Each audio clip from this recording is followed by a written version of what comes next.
സഭയിൽ എല്ലാവരും പ്രതീക്ഷിച്ചത് ചാണ്ടിയുമ്മൻ ഉണ്ടാവും എന്നുള്ളതായിരുന്നു. ചാണ്ടിയുമ്മൻ ഒരു സഭയ്ക്ക് മതത്തിലേക്ക് അപ്പുറമായിട്ടൊരു ബ്രാൻഡായിരുന്നു. ഉമ്മൻചാണ്ടിയുടെ മകൻ എന്ന കുടുംബത്തോടുള്ള ഒരു ഇത് പാർട്ടി കാണിച്ചത് എങ്ങനെയാണ് കാണുന്നത്? ചാണ്ടിയുമ്മൻ വരാഞ്ഞതിൽ സഭ എന്ന നിലയ്ക്ക് സഭയ്ക്ക് പരിഭവമൊന്നുമില്ല. അത് നമ്മളങ്ങനെ പ്രതീക്ഷിക്കാനും പാടില്ല എന്നാണ് കരുതുന്നത്. സഭയോ സമുദായമോ ഇങ്ങനെ ഞങ്ങളുടെ ആളിനെ എടുക്കണമെന്ന് പറഞ്ഞാൽ ആ രീതി മാറ്റിയെടുക്കണമെന്നുള്ളതാണ് എൻ്റെ വ്യക്തിപരവും ഞങ്ങളുടെ സഭയുടെയും ചിന്ത അത് തന്നെയാണെന്നാണ് എൻ്റെ വിചാരം. സഭയിലെ അംഗമായതുകൊണ്ട് എടുത്തിരിക്കണം എന്ന് പറയുന്ന ആ ഒരു മെൻറ്റാലിറ്റി അത് എല്ലാ സമൂഹങ്ങളും മാറ്റിയെടുക്കണം. കാരണം പക്ഷേ അത് മാറ്റിയെടുക്കാത്ത സമൂഹങ്ങളുണ്ട് എന്നുള്ള ഒരു യാഥാർത്ഥ്യമുണ്ട്. അതിപ്പോഴും കാണുന്നുണ്ട് എന്നത് അതിൻ്റെ മറുവശമാണ്. പക്ഷേ ഓർത്തഡോക്സ് സഭയെ സംബന്ധിച്ച് സഭയിലെ അംഗമായതുകൊണ്ട് ചാണ്ടിയുമ്മനെ എടുക്കണമെന്ന് ഒരിക്കലും പറയുകയല്ല.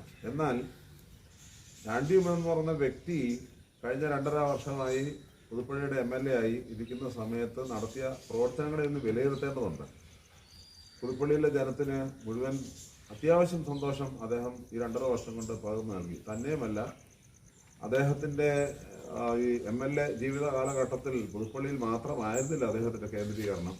കേരളത്തിൽ മുഴുവൻ ഓടി നടന്ന് അദ്ദേഹം ഉചിതമായ കാര്യങ്ങൾ ചെയ്യാനായിട്ട് ശ്രമിച്ചു എന്ന് കാണുന്നത് ഒരു നല്ല നേതാവിൻ്റെ ഗുണമായി കാണുന്നു.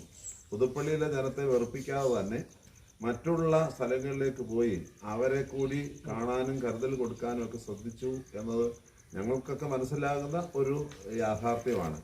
അതുകൊണ്ട് സഭയെ നോക്കേണ്ട കാര്യമില്ല എന്ന് ഞാൻ വീണ്ടും എടുത്തു പറയുന്നു. അങ്ങനെ ചിന്തിക്കുന്നത് തെറ്റാണ്.